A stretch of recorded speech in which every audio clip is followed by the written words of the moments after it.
Good morning, friends. It's 5:17 a.m. I am going to do a 12-mile run outdoor today. Whew, waking up. I am going to take you on my morning as I go on a winter run. I'll take you on the run, and that's because, winter running, a lot of people just completely reject it. There's actually a lot of beauty in running in the cold, and you got to be a certain person to say that, but I'll take you through how I prepare for it, what I wear for it, and on the run itself. Luckily, I have such a beautiful area to run in where I live. It's one of the reasons why we moved where we did, in kind of rural Manitoba, Canada. My Garmin tells me that it's -8 and snowing. So let's go. Having been doing these colder runs for a while now, the thing I know that I need to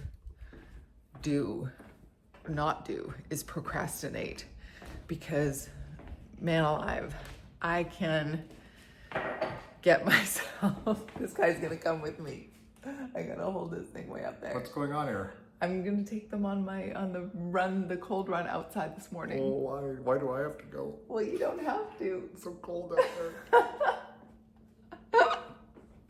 But if I don't stay on my planned schedule before a cold run, I will procrastinate and I'll go out like an hour later, and then it's no fun. So it's 5:17 right now, 5:19, planning on getting out the door at 7:30.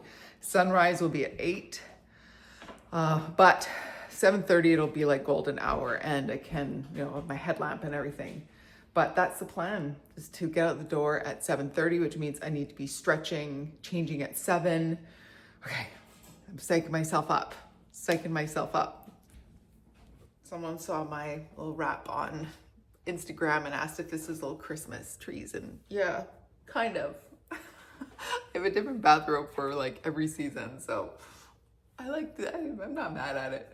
Okay, first thing, before I go to bed, I set out 500 milliliters of water and my 2 probiotics. These are, probiotics. There you go. I chug that immediately.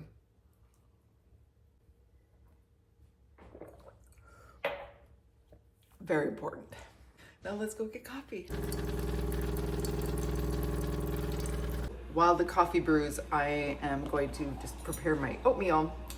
This is a little mini crock pot that I got, just on Amazon.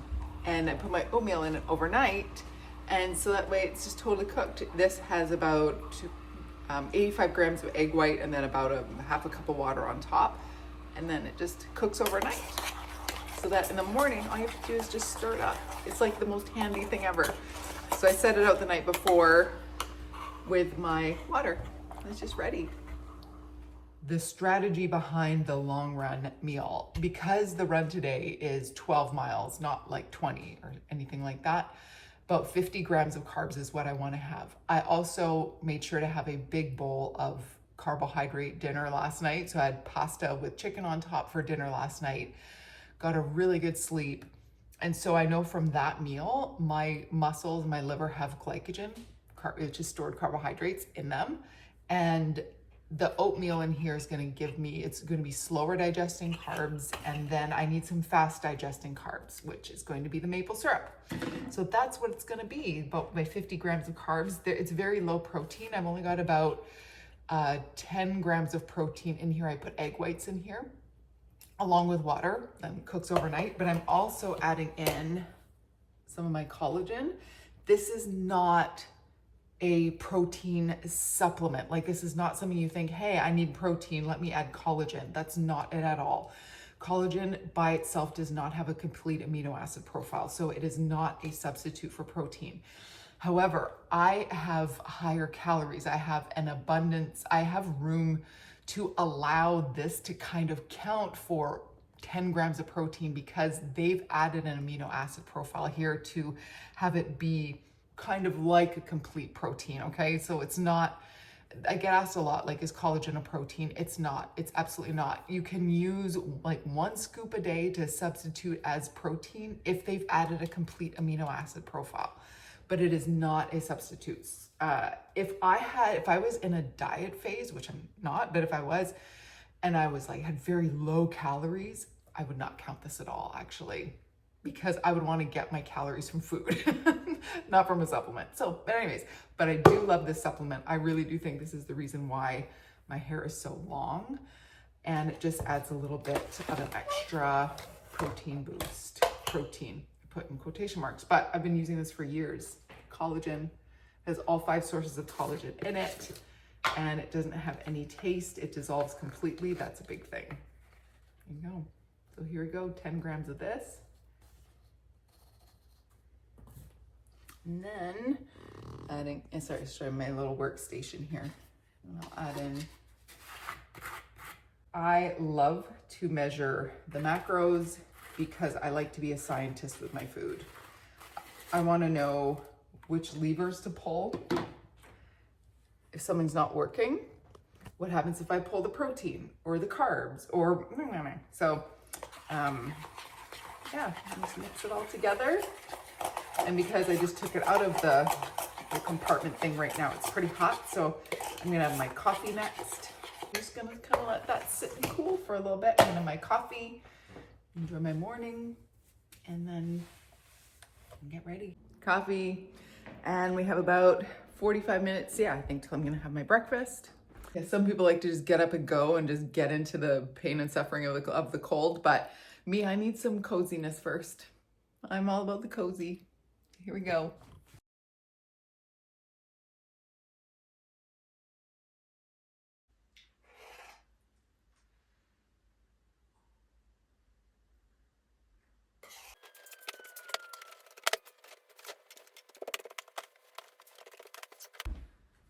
Okay, we're gonna start picking up the things. One of the things, an important base layer, bum cover. This is a Gore-Tex bum cover that you wear underneath your tights. No, it's not like an adult diaper bum cover.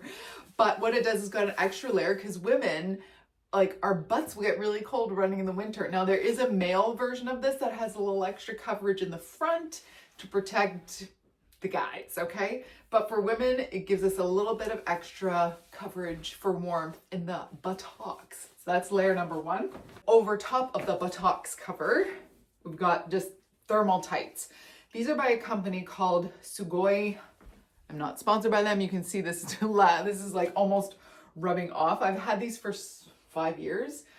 These are fleece lined. Now on the top, very bottom, I actually put a sweat whisking tank top because this is just going to be like a base layer. Again, it's only -8. It's not -20. So this is just going to whisk the sweat away. If it gets a lot colder, then I would put maybe a long sleeve base layer, but I've got a heavier layer to put over top. This is a bit thicker. This is fleece lined. And so I actually just want to put like the sweat whisking one first, then put the heavier layer on top. This is breathable and sweat whisking too, but it's just, I like to have one more thing on my skin before this main layer, but this is a bit thicker. Yeah, okay. So this is what's going on. I'll show you the other layers as I get dressed. Oh, socks. I just generally wear, a lot of people will wear wool socks because they're very sweat whisking. But I've just got these kind of regular, again, it's -8, it's not -20. So I've just got kind of regular athletic socks, but they're long, so they cover my ankles. They kind of cover the gap in between where the tights end and my shoe begins. So these are a little bit longer, and that's that. And I'll show you the extra top layers after I get dressed, but you can't be here for that. So here is the completed amazing look. Base layer, always tuck it in so the cold air can't come up your shirt. Got you can see the lining here of my butt warmer, my amazing socks, and this is it. Here we go. The running plan for today, 12 miles and as light as I need to go. Very low heart rate, zone 2. Any of the winter runs outdoors, I will never do speed work because in wintertime, you have to be so careful about not slipping on ice. And I tried doing speed and tempo work outside once last winter, and I was like, I'm never doing that again. It was terrifying. And I couldn't even hit the speeds, and it was very stressful. So All I want to do with the winter running outside is get myself outside. It's definitely training my brain for running in Antarctica next year. I mean, I've done a lot of these winter runs, but now I feel like there's such a deeper purpose to it.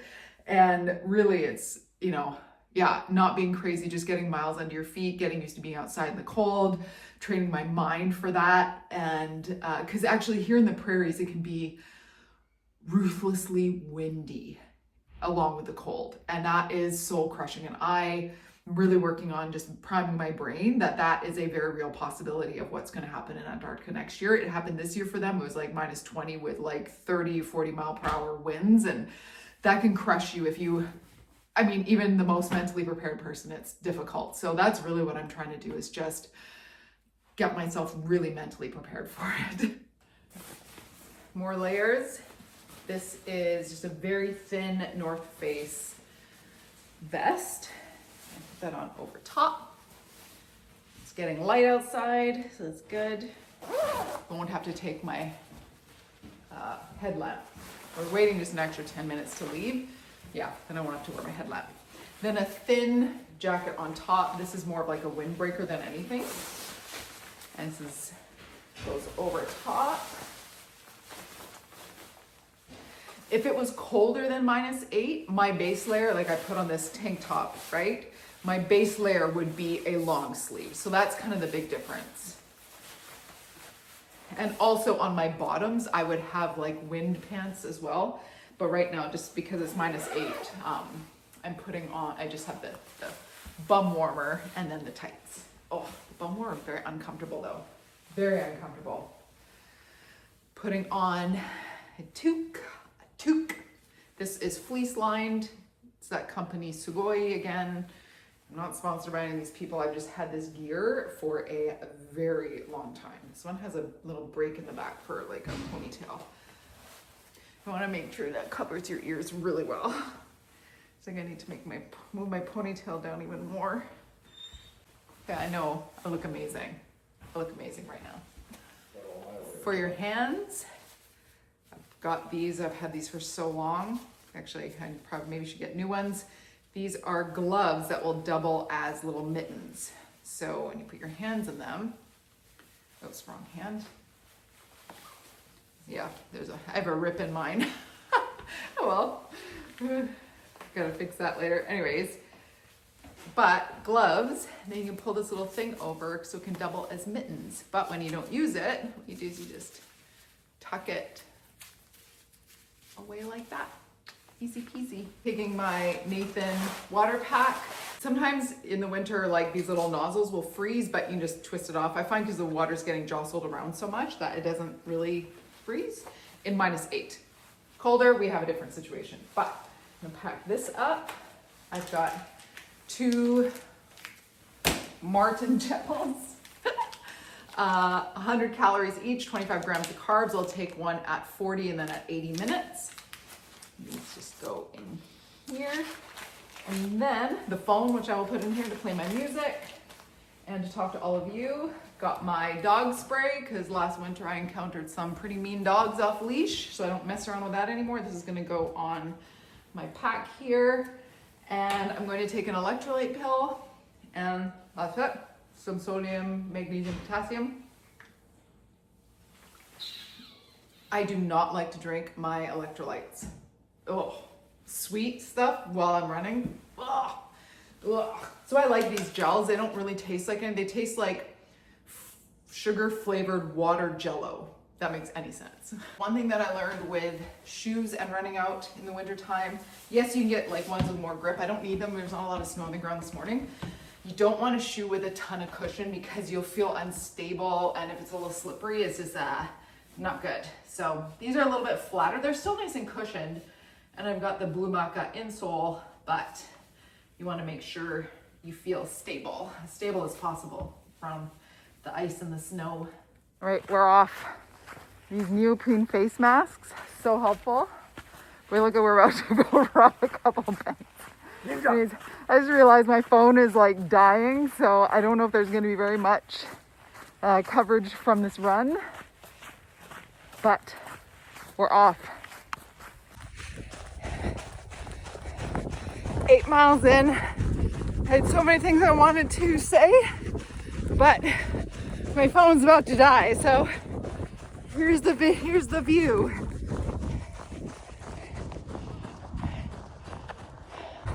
All right, last 4 miles. Here we go. Thankfully, it's not too windy today. Whew. That run put me in such a good mood. Such a good mood.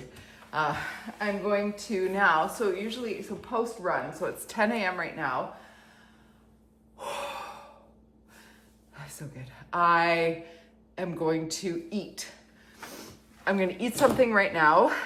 Have a nice warm cup of coffee. It makes me so happy. And then I'm going to stretch for 15 minutes. And while I'm stretching, I'm going to run the bath. I'm going to have a nice warm magnesium salt bath. And that's really the plan. Then after that, I'll eat again.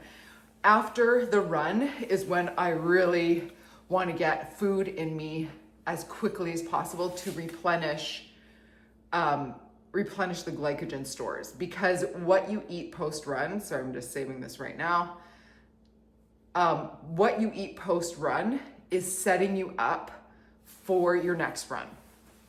Full stop. It is about the run you just did. It's more about the run you do tomorrow and then the run you do the day after. I have a 6-mile run tomorrow and I don't want to feel like garbage for it. So I take my post-run, post-workout eating so seriously. So I want to get in enough carbs and protein too, but a lot of carbs.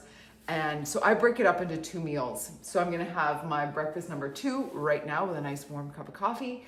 And then I'll have my bath, stretch. And then in probably an hour and a half is when I'll have my meal number 2. And that's going to be that. Okay. I got the runner's high going right now. I'm sorry. I'm like in the absolute best mood. I'm in the best mood ever. I hope it's radiating out to you. Okay. I'm sending it to you. Very important post-chilly run. I get out of my wet tops. And I just put on some nice soft cotton, like a big cozy sweater, because while I'm between eating and getting in the warm bath, you can get chilled because you're wet from the sweat, right? Anyway, so that's like job number 1. And then I put these big, can't see them, but big fluffy sandals on, or slippers. Anyways, post-workout or post-run meal number 1, egg white, scramble, and a bagel and coffee. The easiest digesting foods, white bagel, nothing fancy about it. I put some butter on it, and then egg whites. So you want a little bit of protein, not a ton. Protein is harder to digest than just like a simple carb like a bagel. You do want some though to repair the muscles. They help repair the muscles, etc. This is going hopefully right into my muscles, stored glycogen. But yeah, super easy on the tummy and fast to eat. And that's post-workout meal number 1. Putting these magnesium bath salts into the bath. I don't know what it is about these versus Epsom salt, but fine, like it definitely in a warm bath, relaxes the muscles so nicely. So you put like 2 plus cups of these into the bath. There's not very much left in there.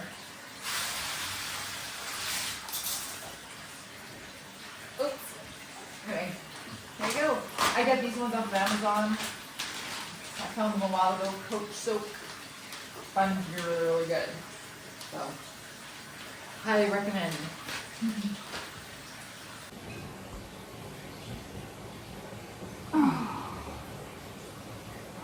Showered, cozied.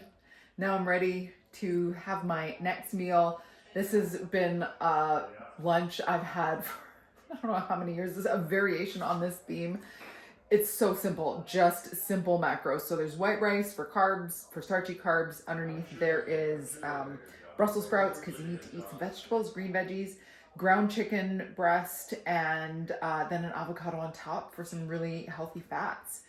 And I love this meal. It is so simple, so easy to digest. It just makes me feel really good. So that's what I'm gonna have now and then go and enjoy the rest of my day. I hope this was helpful. If you have any questions about the gear, about the temperature, about the running, recovery, blah, blah, blah, anything, let me know. And I will see you on the next run.